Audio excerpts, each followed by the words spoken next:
Hello, नमस्कार दोस्तों। मैं गोपाल आपका हार्दिक स्वागत करता हूं ओनो स्टडी के ऑफिशियली यूट्यूब चैनल पर। दोस्तों, आई होप आप लोग अच्छे होंगे, स्वस्थ होंगे और अपना पढ़ाई को अपना कंटिन्यू कर रहे होंगे, ठीक है ना। तो आप लोगों की बहुत काफ़ी टाइम से डिमांड आ रही थी कि सर एसएससी के ऊपर आप बनाते हो, यूपीएससी के ऊपर बनाते हो, तो थोड़ा टीचिंग वालों को भी देख लिया करो। अभी टेक्निकल की जो वैकेंसी आई थी उसके बारे में डिटेल में डिस्कशन किया था सारी चीज़ों के ऊपर। अब बात करते हैं सर यूपी टैट। बेटा यूपी पैट अलग होता है, यूपी टैट अलग होता है। कहीं किसी को डाउट हो कि सर यूपी पैट के बारे में बात कर रहे हैं। पैट अभी आप लोगों का एग्जाम हो चुका है, टैट अभी होगा, ठीक है ना। 2021 की जो वैकेंसी आने वाली है, अभी कमीशन ने 10 दिन का लगभग टाइम मांगा हुआ है कि 10 दिन के बाद वो वैकेंसी जो भी होगा नोटिफिकेशन अपना अपलोड करेगा कि कितनी वैकेंसी उसके पास में है। हमारे सूत्रों से तो कुछ और अंदाज़ा लगता है कि कितनी वैकेंसी है, लेकिन उन लोग जितना भी रिलीज़ करेंगे वो देख लीजिएगा 2021 में। अभी सितंबर के लास्ट तक आप लोगों को वैकेंसी देखने के लिए मिल जाएंगे। कुछ दिन का टाइम और है न्यू वैकेंसी आने में। तो अब आप लोगों को डाउट होगा सर कौन कौन इसमें एलिजिबल होंगे, कौन कौन फॉर्म भर सकते हैं। और जिन बच्चों ने +2 या ग्रेजुएशन पास किया है तो उनको ये चीज़ समझने में बहुत दिक्कत हो रही होगी, सर टैट होता क्या है। सर टैट एक्चुअल में होता क्या है, टैट को थोड़ा सा बारीकी से समझाइए। तो पहली 2 से 3 मिनट उन बच्चों के लिए रहेंगी जो बच्चे बिल्कुल ही मतलब फ्रेशर हैं, उन लोगों ने कभी टैट का से पहली बार नाम सुन रहे हैं, ठीक है ना। उन लोगों को मैं थोड़ा सा डिटेल में समझाऊंगा और प्लस में पहली 2 से 3 मिनट उन लोगों के लिए दूंगा। फिर उसके बाद में जो बच्चे जो टैट की तैयारी करते हैं उनके लिए सिलेबस डिस्कशन करूँगा। फिर सारी चीज़ों को मैं हाई लेवल तक लेकर चलूँगा, ठीक है। यहाँ तक किसी को कोई प्रॉब्लम।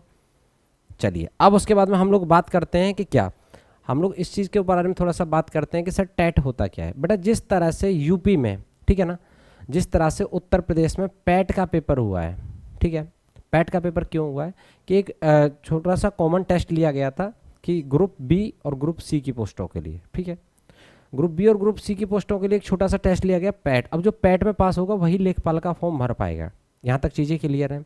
तो उसी प्रकार से होता है यूपी टैट, ठीक है ना।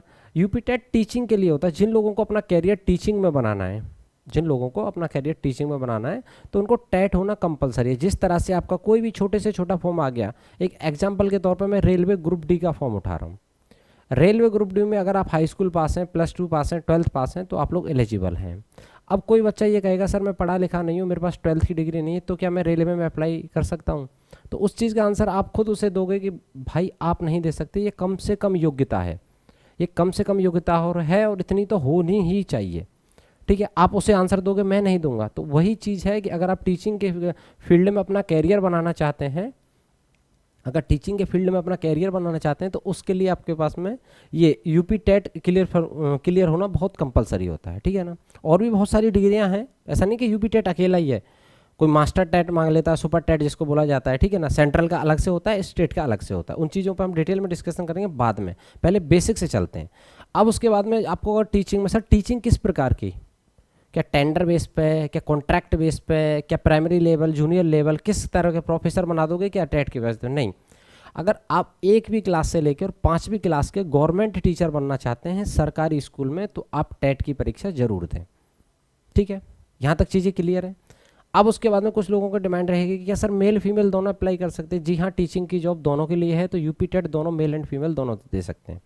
अभी कुछ दिन पहले इतने अच्छे अच्छे आंदोलन चल रहे थे जो पिछली भर्तियां हैं उनका ज्वाइनिंग वाइनिंग को लेकर, ठीक है जी। चलिए अब उसके बाद में आप लोगों को जो भी क्वेरी होगी मैंने समझा दिया आप लोगों के लिए। जिस तरह से रेलवे ग्रुप डी के लिए 12th पास होना कंपलसरी है, उसी तरह से टीचिंग में प्राइमरी जूनियर लेवल पर आप लोगों को अगर पेपर देना है तो यूपी का, ठीक है ना। इसमें कौन लोग अप्लाई कर सकते हैं ये सबसे बड़ा डाउट है। ऑल ओवर इंडिया से कोई भी अप्लाई कर सकता है, ठीक है, लेकिन उसका यूपी पैट क्लियर हो, टैट क्लियर होना जरूरी है, ठीक है। अब उसके बाद में थोड़ा सा चलिए बात करते हैं। यहाँ तक चीज़ें आप लोगों को आई थिंक समझ में आ गई होंगी। मैंने बहुत बेसिक से समझाई चीज़ों को। अच्छा, अब उसके बाद में सर अब इसका थोड़ा सा सिलेबस की तरफ और धीरे धीरे बढ़िएगा। देखिए एक होता है प्राइमरी लेवल। प्राइमरी लेवल बहुत छोटा लेवल होता है, 1 to 5 के आप टीचर बनोगे छोटे बच्चों के, लेकिन वो होंगे गवर्नमेंट टीचर, ठीक है जी, आप होंगे गवर्नमेंट टीचर जी। अब उसके बाद में सर क्या प्रोसेस क्या रहेगा, क्या अगर मैंने यूपी टेट क्लियर कर रखा है और मैं ग्रेजुएट हूँ, थोड़ा सा एक कंडीशन और होगी, आपने किसी भी स्ट्रीम में ग्रेजुएशन किया हुआ, या फिर आप अगर फाइनल ईयर की अप्रैल में हैं तो भी आप यूटी टेट का फॉर्म भर सकते हैं। डिपेंड ये करता है कि आपका रिजल्ट कब तक आ जाएगा, ठीक है ना। बाकी अगर आप लोग पता चला कि फाइनल ईयर आप फेल हो गए और फिर उसके बाद में यूपी टेट आप दे रहे हैं और बाद में आपकी ज्वाइनिंग के टाइम पे आपको प्रॉब्लम हो जाएगा, यानी कि कंपलसरी आपको खुद का कॉन्फिडेंस होना चाहिए कि आने वाले 6 महीने में मेरा रिजल्ट आ जाएगा, मेरी ग्रेजुएशन पास आउट हो जाएगी, तो आप अपियरिंग में इसका फॉर्म भर सकते हैं, ठीक है। चलिए बात करते हैं नेक्स्ट क्या होगा। अब उसके बाद में देखिएगा 2021 का पैट जो टेट होने वाला है उसके बारे में हम लोग डिस्कशन करेंगे। Male and female both, girls and boys both are apply, दोनों अप्लाई कर सकते हैं, कोई दिक्कत नहीं है। चलिए जी, इसका जो पेपर होगा, अब तुम लोगों को डाउट होगा सर पेपर का लैंग्वेज क्या रहेगा, क्या इंग्लिश रहेगा नेट JRF की तरह? नहीं, इसका जो पेपर का पैटर्न रहेगा, हिंदी में जो लैंग्वेज में देना चाहे वो हिंदी में दे सकता है, जो इंग्लिश में देना चाहता है वो इंग्लिश में दे सकता है। आपकी स्वेच्छा के ऊपर डिपेंड करता है आप किस लैंग्वेज में कंफर्टेबल हैं। ओके, चलिए नेक्स्ट बात करते हैं। नेक्स्ट क्या है सर? अच्छा सर, इस वाले एग्जाम में क्या नेगेटिव मार्किंग रहती है? नहीं, इस वाले एग्जाम में कोई नेगेटिव मार्किंग नहीं रहती। तो आप अच्छे से पढ़ें और थोड़ा बहुत अपनी तरफ से जय माता दी लगाएं, जय बजरंग बली लगाएं, सारी चीज़ें मतलब थोड़ा सा मैनेज हो जाती हैं, ठीक है ना। जिस एग्जाम में नेगेटिव मार्किंग होती है तो उसमें अटैम्प्ट का एक रेशियो रहता है कि आप इतने से ज़्यादा अटैम्प्ट नहीं कर सकते, नहीं तो आपके जो मार्क्स दिए गए हैं वो भी काट लिए जाएंगे, ठीक है। चलिए बात करते हैं अब। सर प्राइमरी लेवल 1 to 5 के लिए होता है, 1 से 5 तक के अगर आप टीचर बनना चाहते हैं तो आप प्राइमरी के लिए दे सकते हैं। यूपी टेट का 2 स्टेजों में होता है, ठीक है ना। पहला प्राइमरी के लिए, दूसरा जूनियर के लिए। जूनियर कितना होता है सर? 6 to 8। आप लोग प्राइमरी स्कूल में आज से 10 साल 15 साल पहले पढ़े होंगे तो आप लोगों को पता होगा किस टाइप के टीचर होते हैं। मैं अपने खुद टीचरों से मतलब पढ़ा हुआ हूँ तो मेरे को पता है प्राइमरी के टीचर अलग होते थे, जूनियर के टीचर अलग रहते थे। जूनियर के टीचर प्राइमरी में पढ़ाने नहीं आते थे, प्राइमरी के टीचर जूनियर में पढ़ाने नहीं जाते थे, ठीक है ना। वो एक सेक्शन अलग बटा हुआ था, पूरा का पूरा सेक्शन, ठीक है ना।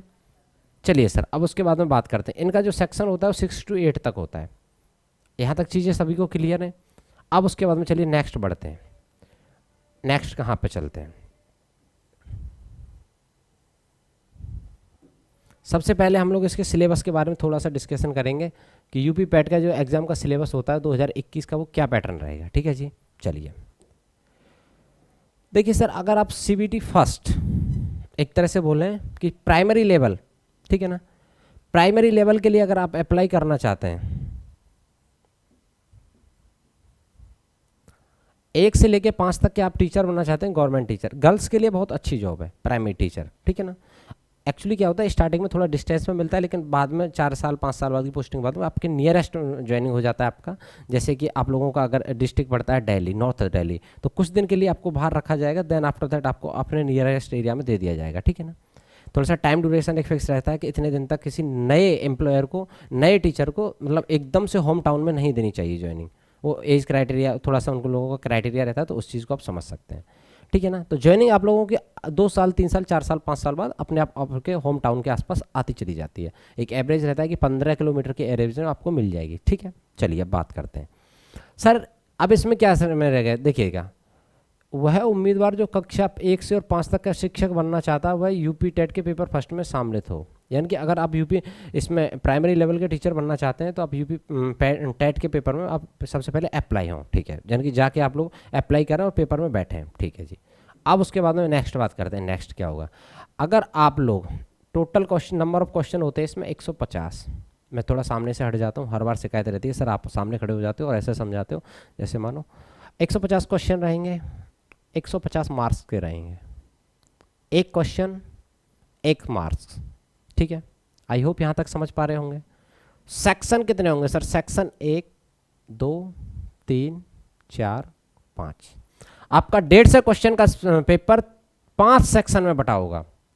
सबसे पहले आप लोगों से क्या पूछा जाएगा? प्राइमरी लेवल, प्राइमरी लेवल और प्राइमरी लेवल। अभी प्राइमरी लेवल पर बात चल रही है। जो 1 से 5 के टीचर बनना चाहते हैं, चाहे गर्ल्स हैं बॉयज़ हैं, बोथ के लिए पेपर सेम होगा, ठीक है। अब चलिए बात करते हैं। सबसे पहले बाल विकास और शिक्षण विधि, ठीक है ना, उसके आप लोगों से नंबर ऑफ क्वेश्चन पूछे जाएंगे 30, मार्क्स होंगे 30, यानी कि 30 क्वेश्चन होंगे, 30 मार्क्स के होंगे। चलिए फिर उसके बाद में आप लोगों से पूछी जाएगी गणित। ये एक बेसिक पेपर है, ये एक बेसिक पेपर है। आप जिस सब्जेक्ट के टीचर बनेंगे उसका पेपर अलग से होगा, ठीक है ना। और टीचिंग में जैसे टीचर की वैकेंसी आती है उसके अकॉर्डिंग होता है। ये टेट का यानी कि एक बोलते हैं ना कि आपके कॉमन एलिजिबिलिटी टेस्ट, ठीक है ना, कॉमन एलिजिबिलिटी टेस्ट की जाएगी कि आप लोग टीचर के लिए एक स्टेप आगे बढ़ा दिया जाएगा, ठीक है ना। जिस सब्जेक्ट के आप टीचर बनोगे, आप बनोगे मैथमेटिक्स के टीचर, तो मैथ का पेपर अलग होगा, जो टीचर की वैकेंसी आएगी उसके अकॉर्डिंग होगा, ठीक है ना। कि टीचर की मैथ के टीचर की वैकेंसी कितनी आ रही है उतना आप लोगों का कंपटीशन रहेगा। आप लोग समझ पा रहे हैं? आप लोग ये बोल रहे होंगे कि सर मेरे को तो साइंस का टीचर बनना है और अब मैं मैथ का पेपर क्यों दूंगा? ये कॉमन एलिजिबिलिटी टेस्ट है, ये सभी को पास करना कंपलसरी है, ठीक है ना। चलिए मैथ के 30 क्वेश्चन होंगे, 30 मार्क्स के होंगे। फिर उसके बाद में पर्यावरण अध्ययन, पर्यावरण अध्ययन में आपका काफ़ी अच्छा खासा पोर्शन आ जाता है, जियोग्राफी भी आ जाता है और थोड़ा सा इधर उधर की चीज़ें सारी पूछी जाती हैं, ठीक है जी। एनवायरमेंट स्टडी 30 क्वेश्चन और 30 मार्क्स। उसके बाद में लैंग्वेज का आप लोगों का हिंदी का पेपर होगा, उसमें 30 क्वेश्चन होंगे, 30 मार्क्स को। ये एक पेपर के सेक्शन है, अलग अलग पेपर नहीं, एक पेपर के सेक्शन है 5। अब उसके बाद में अंग्रेजी, उर्दू, संस्कृत, इनमें से कोई एक लैंग्वेज आपको चूज करनी पड़ेगी जो आपको सफिशिएंट है, जिसको आप समझ पाते हैं। उसके 30 क्वेश्चन आएंगे आप लोगों के लिए और 30 मार्क्स के होंगे। टोटल नंबर ऑफ क्वेश्चन 150 होंगे, टोटल नंबर ऑफ मार्क्स 150 होंगे। 150 क्वेश्चन 150 मार्क्स, ठीक है जी। अब उसके बाद में आप लोगों के टाइम की दिक्कत रहेगी। टाइम सर 150 मिनट आप लोगों को इनको सॉल्व करने के लिए दिया जाएगा। कितना अच्छा रेशियो है, 150 क्वेश्चन 150 मार्क्स, टाइम 150 मिनट, ठीक है। कोई दिक्कत यहाँ तक जी। अब उसके बाद में देखिएगा लेवल, आप लोगों का सबसे बड़ा डाउट रहेगा सर लेवल किस टाइप का रहेगा। तो my dear student, level 12th level का रहेगा इस पेपर का, ठीक है ना। 12th लेवल का लेवल रहेगा, यानी कि ज़्यादा बाहर से चीज़ें नहीं पूछी जाएंगी, ज़्यादा हाई लेवल की चीज़ें नहीं पूछी जाएंगी, चीज़ें मैनेज करके आप लोगों से पूछी जाएंगी। यहाँ तक किसी को कोई प्रॉब्लम? आई होप मैं बहुत स्लो चल रहा हूँ ताकि आप लोगों को चीज़ें समझ में आए। जिनको फास्ट देना आप लोग 2 की स्पीड में वीडियो को देख लीजिएगा, कोई दिक्कत नहीं है। और आपको अगर ज़्यादा डायरेक्ट पॉइंट पे कूदना है तो जहाँ जहाँ मैंने मोटी मोटी चीज़ें बताई वहाँ से आप अपना नॉलेज लेके अपना वीडियो को स्किप कर दीजिएगा। चलिए, अब उसके बाद में सारी चीज़ें पता चल गई आप लोगों को। अब अगर कोई बंदा जर्नल स्टडी से, जर्नल से, UR से, ठीक है ना, अगर कोई जर्नल से है तो उसका 60% मार्क्स लाना कंपलसरी है। ये यूपी टेट की तरफ से, ठीक है जी। 60% कितना होगा सर? लगभग आपका 90 अंक के बराबर होगा 150 में से, ठीक है जी। 90 अंक आपका लाना कंपलसरी है। देन आफ्टर दैट आपकी मेरिट तैयार होगी। उसके बाद में आप लोगों की मेरिट तैयार होगी, कम से कम आपको नंबर लाना जरूरी है अगर जर्नल से है तो। नेक्स्ट बात करते हैं सर, नेक्स्ट बताइएगा। अब उसके बाद में अगर आप SC, ST, OBC और एक्स सर्विसमैन हैं तो आप लोगों को 150 में से 82 मार्क्स लाना कंपलसरी है। इतने पे आप, इतने से कम में नहीं चलेगा, इतना लाना कंपलसरी है। बाकी फिर आप लोगों का स्टूडेंट्स में, टीचर में कंपटीशन होगा, ठीक है ना। कि आपकी अगर जर्नल की 20 सीटें और 200 बच्चों ने फॉर्म भरा है तो आप लोगों की मेरिट उसी अकॉर्डिंग मतलब बनाई जाएगी, ठीक है। चलिए अब नेक्स्ट बात करते हैं। प्राइमरी लेवल में अगर कोई चीज़ समझ नहीं आई है, सिलेबस समझ नहीं आया, पैटर्न समझ नहीं आया आप लोगों को, तो एक बार फिर बता दो, मैं दोबारा से दोहरा दूंगा। कोई जल्दी नहीं है, कोई लापरवाही नहीं है, लेकिन सितंबर में आप लोगों का नोटिफिकेशन आ जाएगा कितनी वैकेंसियों पे अभी भर्ती होने वाली है। तो उस चीज़ को आप डिटेल में, ठीक है ना, उस चीज़ को लाइटली हल्के में ना लीजिएगा। मैंने क्या बताया, बाल विकास एवं शिक्षण विधि का 30 क्वेश्चन आएंगे, 30 मार्क्स के होंगे। फिर उसके बाद मैंने बताया गणित के 30 क्वेश्चन होंगे, 30 मार्क्स के होंगे। पर्यावरण अध्ययन से 30 क्वेश्चन होंगे, 30 मार्क्स के होंगे। हिंदी से 30 क्वेश्चन होंगे, 30 मार्क्स के होंगे। उर्दू, संस्कृत और इंग्लिश, ठीक है ना, इन तीनों लैंग्वेज में एक लैंग्वेज आपको चूज करनी पड़ेगी, उसमें से 30 क्वेश्चन होंगे, 30 मार्क्स के होंगे। टोटल 150 क्वेश्चन होंगे, 150 मार्क्स के होंगे। टाइम आपको 150 मिनट मिलेगा, नेगेटिव मार्किंग कोई होगी नहीं। चीज़ें समझ में आ गई आप लोगों को, मैंने बहुत अच्छे से समझाई हैं।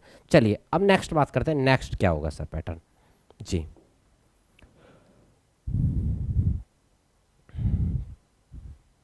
आप लोगों का सबसे बड़ा दिक्कत रहता है सर सिलेबस क्या रहेगा, ठीक है ना। मैं इसको आप लोगों के लिए बड़ा कर रहा हूँ, आप लोग स्क्रीनशॉट ले लीजिएगा, ठीक है ना। यहीं से आप स्क्रीनशॉट ले सकते हैं बाल विकास का, ठीक है ना। सबसे पहला पोर्शन क्या था, बाल विकास, जो 30 नंबर का होगा। इसको मैं बड़ा कर देता हूँ, आप लोग इसके स्क्रीनशॉट ले लीजिएगा और अपने पास अच्छे से रख लीजिएगा, क्योंकि अगर मैं इस पर थोड़ा सा ज़्यादा डिटेल में डिस्कशन करूँगा तो वीडियो लेंथी हो जाएगी। ये आप लोगों के लिए बाल विकास का सिलेबस है, इन टॉपिकों से आप लोगों से क्वेश्चन पूछे जाएंगे, ठीक है। क्वेश्चन 30 होंगे, मार्क्स भी 30 के होंगे, ठीक है ना। 30 क्वेश्चन होंगे, 30 मार्क्स के होंगे, ठीक है ना। विषय वस्तु, इन सारी चीज़ों से आप लोगों से क्वेश्चन पूछे जाएंगे, ठीक है ना। शिक्षक एवं शिक्षक विधाएं, इनसे क्वेश्चन पूछे जाएंगे। समावेशी शिक्षा एवं निर्देशन एवं परामर्श, इनसे क्वेश्चन पूछे जाएंगे। चलिए अब नेक्स्ट बात करते हैं। अब आप लोगों का आ गया हिंदी का सिलेबस। हिंदी के सिलेबस का आप स्क्रीनशॉट ले लीजिए अच्छे से। 30 क्वेश्चन होंगे, 30 मार्क्स के होंगे, कोई नेगेटिव मार्किंग नहीं होगी। हिंदी के आप अच्छे से स्क्रीनशॉट ले लीजिए। हिंदी का आप लोगों का सिलेबस है। हिंदी में क्या आएगा, हिंदी में आप लोगों से सबसे पूछे जाएगा गद्यांश या पद्यांश, अपचित गद्य, ठीक है ना। फिर उसके बाद में हिंदी वर्ड, स्वर्ण व्यंजन आप लोगों से पूछा जाएगा। फिर उसके बाद में आप लोगों से वाक्य रचना हिंदी में, ध्वनियाँ। फिर उसके बाद में आप लोगों से ध्वनियाँ, विलोम शब्द, संज्ञा, सर्वनाम, पर्यायवाची, तुकांत, अनुगांत, समानवादी शब्द, वचन, लिंग, काल, प्रत्यय, उपसर्ग, तत्सम शब्द, तद्भव शब्द और लोकोक्तियाँ, मुहावरे, ठीक है ना। संधि आप लोगों से पूछी जाएंगे। वाक्य समाज पूछा जाएगा, कवियों एवं लेखकों की रचनाएं पूछी जाएंगी। ये आप लोगों का हिंदी का सिलेबस हो गया, इसके आप स्क्रीनशॉट ले लीजिए। और इसकी पीडीएफ निकलवाइए। नहीं आप लोगों को अगर कोई दिक्कत है इसको लेने के लिए तो हम ओन स्टडी के टेलीग्राम चैनल पर आप लोगों को डलवा देंगे, वहाँ से आप डाउनलोड कर सकते हैं इजीली वे में, वहाँ कोई दिक्कत नहीं होगा, एक क्लिक किया और डाउनलोड हो गया आपके मोबाइल में। ठीक है जी, हिंदी का ये सिलेबस रहेगा आपका 2021 के लिए। अब उसके बाद में देख लीजिएगा इंग्लिश, बात करते हैं इंग्लिश के लिए। सर इंग्लिश का क्या सिलेबस रहेगा? इंग्लिश का सिलेबस आप लोगों के सामने ये रहा। सबसे पहले आप लोगों से आंसर्स पैसेज पूछा जाएगा, फिर उसके बाद में प्रपोजिशन कंजक्शन पूछा जाएगा, फिर आर्टिकल पूछा जाएगा, फिर पंक्चुएशन पूछा जाएगा, फिर वर्ड फॉर्मेशन पूछा जाएगा, एक्टिव वॉइस पॉजिटिव वॉइस पूछे जाएंगे, जेंडर प्लूरल पूछे जाएंगे, फिर उसके बाद में आप लोगों से फॉर्म पूछी जाएगी। ठीक है ना। अब उसके बाद में बात करते हैं सर भाषा उर्दू। भाई उर्दू वाले तो अपना सिलेबस देख लेना यार, मेरे को भी उर्दू इतनी थोड़ी ना आती है। ठीक है ना, ये सारा उर्दू का अब यहाँ से स्टार्ट हो जाएगा उर्दू का सिलेबस। इसका वीडियो को पोज करके आप स्क्रीनशॉट ले लीजिएगा। ठीक है ना, ये संस्कृत का सिलेबस है, ये बाल विकास का सिलेबस है। ठीक है जी। अब उसके बाद में नेक्स्ट बात करते हैं। नेक्स्ट ये वस्तु का, ये आप लोगों का हो गया किसका, विषय वस्तु का, यानी कि मैथमेटिक्स का सिलेबस आ गया। मैथमेटिक्स का सिलेबस में क्या पूछा गया? एलसीएम, एचसीएफ, भिन्न जोड़, दशमलव, एकांकी, प्रतिशत, लाभ हानि, सरल ब्याज, चक्रवृद्धि मापन, कैलेंडर, आंकड़े, औसत, क्षेत्रफल, रेलवे, ये रेल का बस एवं चाल, इनसे आप लोगों से क्वेश्चन पूछा जाएगा। आप इसका स्क्रीनशॉट ले लीजिए, पीडीएफ निकलवा लीजिए, तो आप लोगों को पता चल जाएगा मैथमेटिक्स से किन टॉपिक से क्वेश्चन पूछा है। इधर उधर से आपको पढ़ने का मतलब ही नहीं है, जो टॉपिक है जो सिलेबस है उसी से पढ़ो, बाहर से मत पढ़ो। ठीक है ना। लोग कहेंगे कि पीएचडी करने के लिए नहीं, बोलो हमको सिर्फ यूपी टेट निकालना है तो यूपी टेट के ओरिएंटल पढ़ेंगे हम चीज़ें। आगे चीज़ समझ में, टीचर बनना है, ठीक है ना, प्रोफेसर नहीं बनना है, तो उसी के अकॉर्डिंग आप पढ़िएगा। ठीक है ना। चलिए नेक्स्ट बात करते हैं। अब उसके बाद में बात कर लेते हैं, सिलेबस हो गया आप लोगों का। चलिए अब बात करते हैं, प्राइमरी खत्म हो गया, अब आ गया जूनियर 5 to 8, यानी कि 5 से और 8 तक के जो बच्चे टीचर बनना चाहते हैं तो उनकी बात करते हैं, उनका सिलेबस पैटर्न क्या रहेगा। ठीक है ना, देखिएगा सेम सिलेबस पैटर्न बिल्कुल सेम है। ठीक है ना। अब उसके बाद में समझिए, बाल विकास एवं शैक्षणिक विधि से पूछे जाएंगे 30 क्वेश्चन, 30 मार्क्स के होंगे, ये 5 से 8 तक के टीचर के लिए। हिंदी से पूछे जाएंगे 30 क्वेश्चन, 30 मार्क्स के होंगे। अंग्रेजी, उर्दू एवं संस्कृत में किसी एक लैंग्वेज के 30 क्वेश्चन, 30 मार्क्स के होंगे। गणित विज्ञान शिक्षक, गणित विज्ञान, आप जिस चीज़ के टीचर बनना चाहते हैं, जिस चीज़ में आप लोगों ने ग्रेजुएशन की है, उससे आप लोगों के क्वेश्चन पूछे जाएंगे 60। ये थोड़ा सा चेंजेस और 60 मार्क्स के होंगे। ठीक है ना।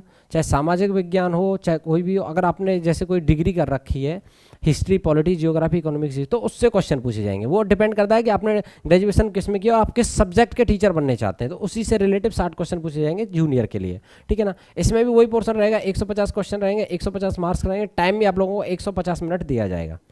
यहाँ तक समझने में किसी को कोई प्रॉब्लम? इसमें भी कोई भी नेगेटिव मार्किंग नहीं रहेगी। Boys and girls both are apply, दोनों अप्लाई कर सकते हैं। ठीक है जी।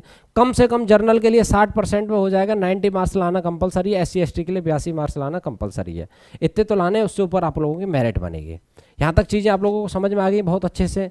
लेवल क्या रहेगा? लेवल इसका भी इंटरमीडिएट का ही रहेगा, 12th लेवल का जो पेपर रहेगा वो 12th लेवल का ही रहेगा। अब बताइएगा, यहाँ तक चीज़ें समझने में कोई दिक्कत आप लोगों को, कोई प्रॉब्लम है? मैंने इतने आसानी से बड़े अच्छे तरीके से आप लोगों को यूपी पैट का सारा सिलेबस डिस्कशन किया, वैकेंसी के बारे में बताया, ये इस प्रकार से आप लोगों की वैकेंसी आएंगी। ठीक है। तो नेक्स्ट वीडियो मैं तब बनाऊंगा जब इसकी वैकेंसी का नोटिफिकेशन आ जाएगा, वो भी ऑफिशियली, इधर उधर से नहीं, सिर्फ ऑफिशियली अगर इसका कोई नोटिफिकेशन आएगा तो मैं उसके ऊपर आप लोगों को लेटेस्ट वीडियो बनाऊंगा कि क्या एग्जाम स्ट्रेटेजी रहेगी। सिलेबस मैंने यही रहेगा, सिलेबस यही रहेगा जो मैंने डिस्कशन किया, और प्लस में कुछ चीज़ों पे और डिटेल में डिस्कशन करेंगे। चलिए थैंक यू। अगर आपको लगता है कि हमारी वीडियो आप लोगों के लिए 1% भी हेल्पफुल है तो आप लोगों से रिक्वेस्ट है, प्लीज़ चैनल को सब्सक्राइब करें, लाइक करें, शेयर करें। आपकी कोई क्वेरी हो तो कमेंट जरूर करें। ठीक है ना। Thank you, bye bye, take care.